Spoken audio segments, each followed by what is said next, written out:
হে guys, আসসালামু আলাইকুম, welcome to my another new video. আর এই ভিডিওতে আপনাদেরকে দেখাবো আমি আজকে বরিশাল থেকে ঢাকা যাচ্ছি লঞ্চে করে। চলুন ভিডিওটি দেখা যাক।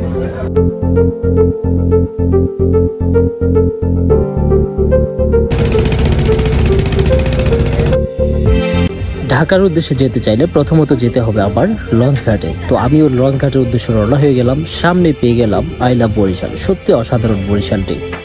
তো এই মুহূর্তে আমি চলে এলাম লঞ্চ ঘাটের একেবারে ফ্রন্ট সাইডে। ঢুকতেই দেখা মিলল দুইটি লঞ্চ সেখানে দাঁড়িয়ে রয়েছে।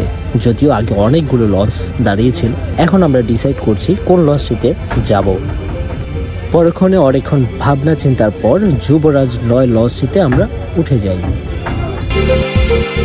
লঞ্চের ভেতরের ভিউগুলি আমার কাছে অসাধারণ লাগে। আর আমি আজকে ডিসাইড করলাম আমি চেয়ারে যাব। লঞ্চের ভিতরে উঠতেই প্রথমত আপনি ডেক পাবেন, তারপরে সিট পাবেন, তারপরে পেয়ে যাবেন কেবিন। তো আপনি বরিশাল থেকে যেভাবে ইচ্ছে করবেন যাওয়ার সেভাবেই যেতে পারবেন।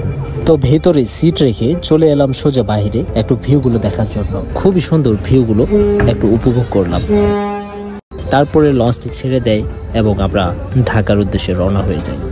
তো বন্ধুরা, সবাই ভালো থাকবেন, সুস্থ থাকবেন। ভিডিওটি এখানে শেষ করছি। কেমন লেগেছে অবশ্যই জানিয়ে দেবেন। আল্লাহ হাফেজ।